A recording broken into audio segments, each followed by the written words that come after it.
never be a ballerina. The average ballerina joins their first company at 18 and is retired by 35.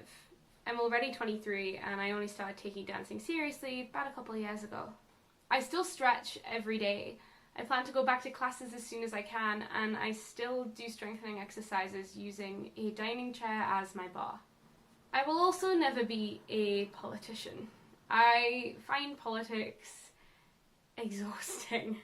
Most politicians are privately educated. I went to state school. Most of them are in politics from a much younger age than me, and my degree is in English and psychology.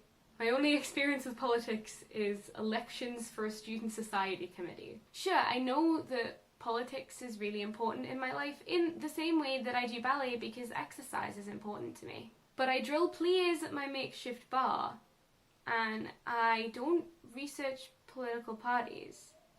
I don't read political news. I don't train myself in politics the same way that I do ballet. Why not? Part 1. Who is politics for?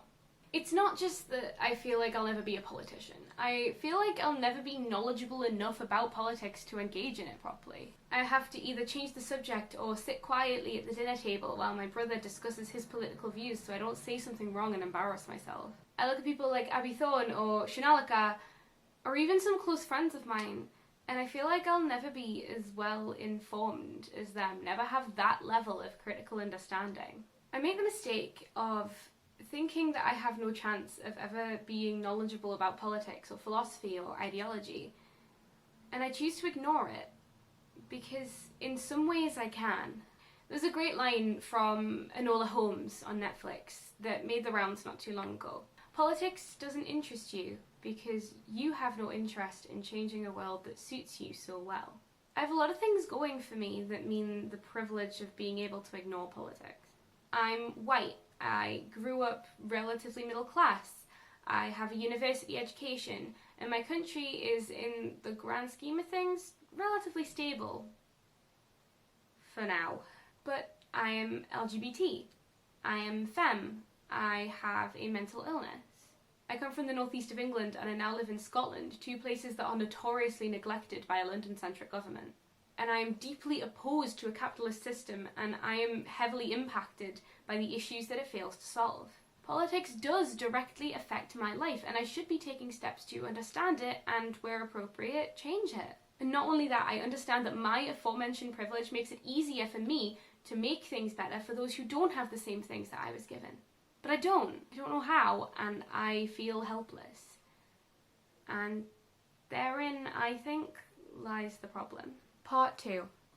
Playing catch-up. I was not, as a child or a teenager, encouraged to learn about or engage with politics.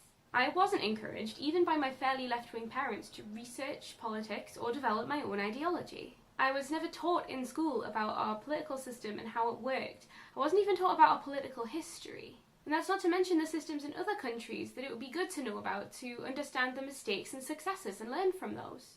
Politics when I was younger was a hobby for the boring, something you did because you didn't perform, or play football, or get good at online FPS gaming. Being educated about politics has always, to me, been presented as a niche hobby, when it should be presented as what it is. A fundamental part of my understanding of my life and that of my family and my friends. I didn't start properly engaging with any politics until I was in my very late teens, possibly even my 20s. And when I say engaging, it was mostly watching and listening to other people's opinions. YouTube videos, documentaries, podcasts. I consumed widely, but not always very deeply. I would lose interest in anything that challenged my intellect, was too hard for me to understand, or anything that challenged the beliefs that I already had picked up from the world around me. It feels like I didn't have the foundation or the framework that I needed for all of the ideas that you have to understand to keep abreast of politics these days. Politics is complicated, but so is a ballet routine. I feel like I'm trying to learn the entirety of Swan Lake without knowing what a tour jeté is, or even a plie. I'm trying to build a personal ideology on a shaky foundation. One knock, one chip in my beliefs, and it could all come crashing down. Part 3. I'm a hypocrite. I turned 18 in March 2016, meaning that that year I was doing my A-levels in biology, drama and theatre studies, and English literature. On the 23rd of June, I took the final exam of my high school career, Biology 2, at 9 AM. I was done by 11, so I took the bus home. I was performing in a show that evening, so I decided to take a nap. A lot of my friends had their final exam that day, so they went to the pub.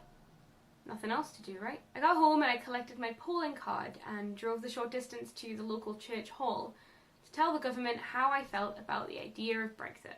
Then I packed my costumes and I performed the show. I spoke to a lot of my castmates who were also 18, and a few of them said they hadn't voted.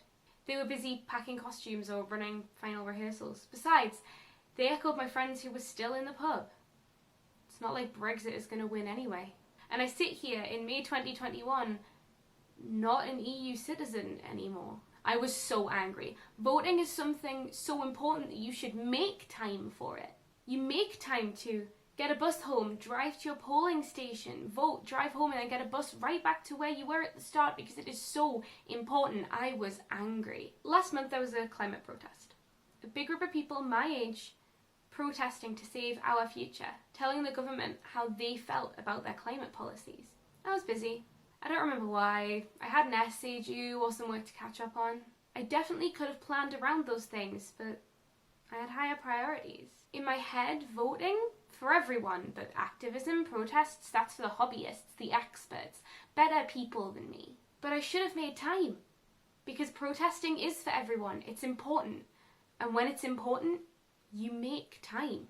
I wish I could end this video with some grand statement about how to fix this, but I don't have a lot of solutions because I'm not the best equipped person. Politics should not just be for the hobbyists, and cultural norms are not easily changed.